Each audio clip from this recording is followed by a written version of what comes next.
So I'm going to do another video with the ingredients. So inside of here I've got 5 sticks of celery. I don't particularly like celery, but I don't think we'll taste it with it being curried soup.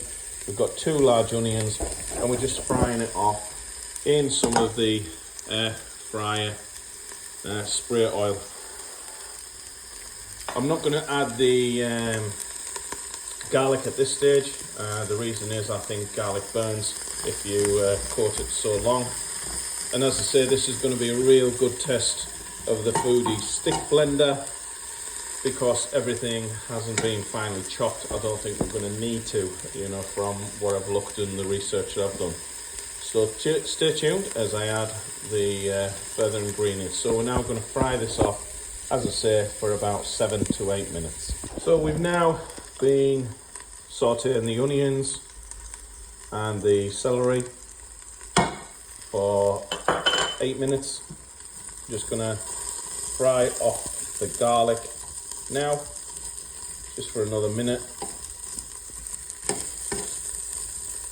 Smelling very aromatic, very nice.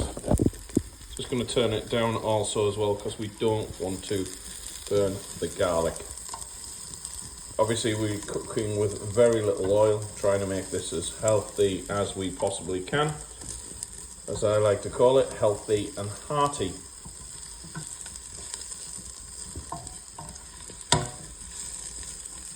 So that's the garlic in. This is now the ginger and the curry powder going in, just to get your aromatics going. Just going to add a bit of stock, just to stop it sticking to the pan.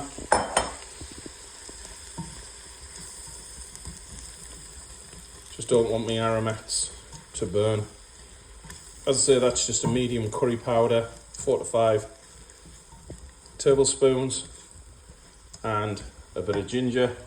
We're now going to add all the carrots and all the parsnips. Give that a good stir and coat, and then we're going to add the stock.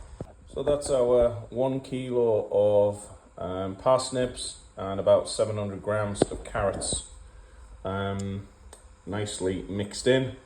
So I'm now going to add my vegetable stock. As I say, it's going to be about 2.2 litres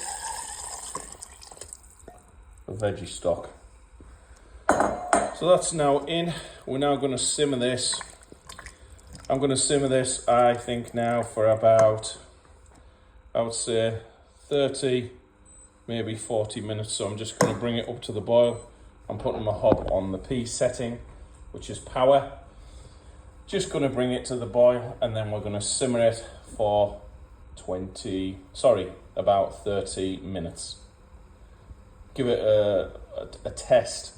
Make sure the vegetables are nicely cooked. If not, I'll put it in for another 10, which, you know, can take 40 minutes, because we have not finely diced, we've just roughly chopped, because as I say, I want to put the Ninja stick blender to a really good test. The stick blender looks as if it's fairly serious bit of kit. It's got the vents in the side there, and those slots at the bottom just ensure that you get a good mixture. So I'm going to try that. What I like about this Ninja stick blender is this attachment is very heavy duty. Apparently it's dishwasher safe as well, but don't put the power bank in. I also like the fact that you can just stand it up on the work surface, and that's even with the base on it. So going to get this up to the boil, and as I say, in about 30 to 40 minutes, give it a test, and then we'll be ready to try out the stick blender. I did forget to say as well, cover it with a lid. It just helps keep the heat distribution into the veggies really nice.